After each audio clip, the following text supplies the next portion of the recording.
और हाँ, ये बात सही है कि नहीं सुधर रहा पाकिस्तान। गोलियों की तड़तड़ाहट, धमाकों की आवाज लगातार बॉर्डर्स पर सुनी जा रही है। पाकिस्तान की तरफ से बार बार सीज फायर का उल्लंघन किया जा रहा है। पाकिस्तान की तरफ से पुरजोर तरीके से गोलीबारी की जा रही है और पाकिस्तान के निशाने पर भारतीय सेना तो है ही, लेकिन पाकिस्तान अपनी कायराना हरकत में आम लोगों को भी निशाना बना रहा है। लेकिन भारत की सेना पाकिस्तान के हर अटैक का पुरजोर तरीके से मुंह तोड़ जवाब दे रही है। और पाकिस्तान की अगर बात की जाए तो इस वक्त पाकिस्तान हर एक स्तर पर घिरा हुआ है, अपने अंदर भी घिरा हुआ है। पाकिस्तान के अंदर सरकार को लेकर बहुत सारी बातें निकलकर सामने आ रही हैं। बलूचिस्तान जो लिबरेशन फोर्स है, आर्मी है, वो पाकिस्तान की सेना के लिए और पाकिस्तान की सरकार के लिए सिरदर्द बना हुआ है। तो वहीं भारत की सेना की तरफ से पाकिस्तान को बॉर्डर पर भी जवाब दिया जा रहा है और पाकिस्तान के हर एक अटैक को, हर एक वार को नाकाम किया जा रहा है।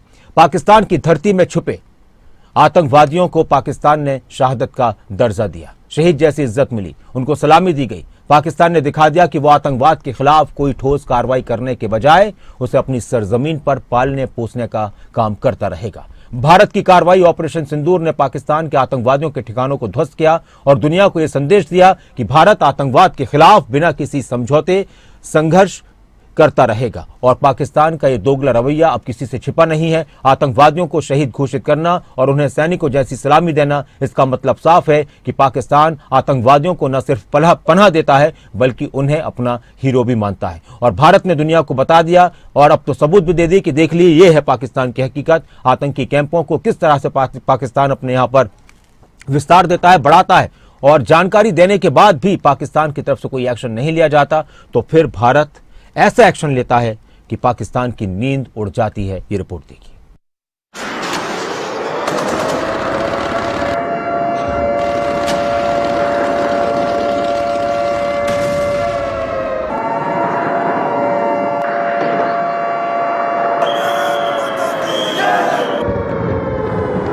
दुनिया के लिए जो आतंकवादी, वो पाकिस्तान के लिए बने हीरो। पाकिस्तान का आतंकवाद सेना का बड़ा गठजोड़। पाकिस्तान में आतंकियों को मिलती है फौज की इज्जत। न शर्म बची है, न सच्चाई का कोई पर्दा। पाकिस्तान ने उन आतंकियों को शहीद घोषित कर दिया है जिन्हें भारत ने एयर स्ट्राइक में ढेर कर दिया। ऑपरेशन सिंदूर में जो मारे गए वो थे जैश, लश्कर, हिजबुल के ट्रेंड आतंकी, लेकिन पाकिस्तान ने इन्हें शहीद घोषित कर दिया। सेना की तरह सलामी दी, ताबूतों पर पाकिस्तान का झंडा चढ़ाया। जनाजे में पाकिस्तान के अफसर भी शामिल रहे। भारत की एयर स्ट्राइक में जो मरे वो थे आतंकवादी, लेकिन पाकिस्तान ने उन्हें दी है सैनिकों जैसी सलामी। सवाल ये है कि क्या पाकिस्तान की सेना और आतंकवाद का ये याराना यूं ही चलता रहेगा?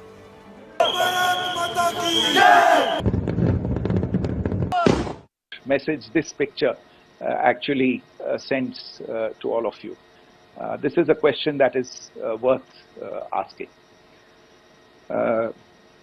It's also odd that the funerals of civilians are carried out with the coffins being draped in Pakistani flags and state honors being accorded.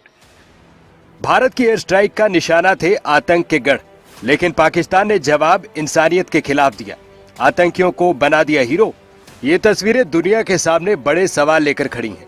Pakistan के आतंकवाद और वहां की फौज के गठजोड़ का कच्चा चिट्ठा सामने है। दुनिया जानती है कि पाकिस्तान हमेशा से आतंकवाद की पौध तैयार कर उसे सींचता रहा है। पाकिस्तान की धरती से कई बार आतंकवादी हमले और साजिशें हुई हैं, जिसका एक लंबा चैप्टर रहा है।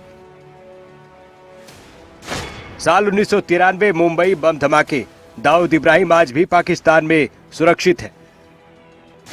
साल 2001 संसद पर हमला, जैश ए मोहम्मद लश्कर ए तैयबा का नाम था। पाकिस्तान में आतंकियों को ट्रेनिंग मिली। 26/11 मुंबई अटैक, 2008 में मुंबई हमले के पीछे पाकिस्तान के आतंकी रहे। लश्कर ए तैयबा के आतंकियों ने हमला किया। 2016 का उरी अटैक, आतंकी संगठन जैश ए मोहम्मद का नाम आया, आतंकी का करेक्शन पाकिस्तान रहा। 2019 का पुलवामा हमला, पाकिस्तान का जैश ए मोहम्मद आतंकी संगठन हमले के पीछे। पठानकोट एयरबेस पर 2016 का हमला, जिसमें आतंकी संगठन जैश ए मोहम्मद का नाम था।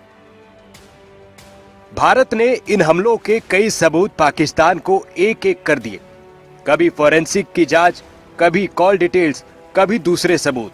पाकिस्तान की सरकार इन आरोपों को बार बार नकारती रही है, लेकिन इन घटनाओं ने यह साफ कर दिया है कि पाकिस्तान की धरती पर आतंकवाद को पनाह मिलती रही है। In fact, in the pursuit of justice for the victims of multiple terrorist attacks, whether it be Mumbai in 2008, in Pathankot in 2016, or many others, but in particular for these two attacks, India had offered to cooperate. India provided forensic evidence and urged Pakistan to bring the perpetrators of these attacks to justice.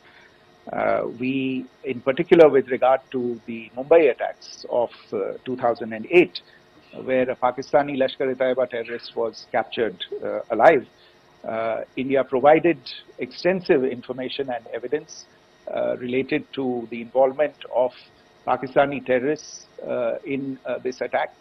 Cases were registered, but you are all aware that these cases have not progressed despite the formation of judicial teams, etc. And Pakistan has consistently stonewalled all efforts to move the investigation along.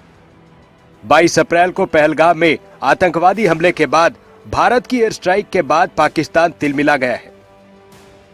A joint investigative team was formed. We gave access, unprecedented access, I should say, to Pakistani team to the site of the attack. Details of call records data and DNA, etc. were shared with Pakistan. We had shared with them details related that we had been able to access to the addresses of terrorists. We presented evidence against the office bearers of Jaish e Mohammed who had conspired in the attack, and the handlers of the terrorists who facilitated them and guided them in. But there has been no movement on this. Bharat की air strike में मारे गए आतंकवादियों के जनाजे में जो तस्वीरें सामने आई हैं, उसने पाकिस्तान की पोल दुनिया के सामने खोल दी है। पठानकोट अटैक की जांच पर पाकिस्तान ने कैसे धोखा दिया, भारत ने वो दुनिया को बताया है। भारत का ऑपरेशन सिंदूर उस हमले का जवाब है जिसे पाकिस्तानी आतंकियों ने पहलगाम में कायराना तरीके से अंजाम दिया। इसके बाद भारतीय वायुसेना का वो मिशन जो आतंकी अड्डों पर आसमानी कहर बनकर टूटा। बहावलपुर, मुरीद के मुजफ्फराबाद, कोटली में लश्कर ए तैयबा, जैश ए मोहम्मद, हिजबुल के ठिकाने अब सिर्फ राख है। मलबा मलबा देख पाकिस्तान बौखला गया है। ब्यूरो रिपोर्ट, खबरें अभी तक।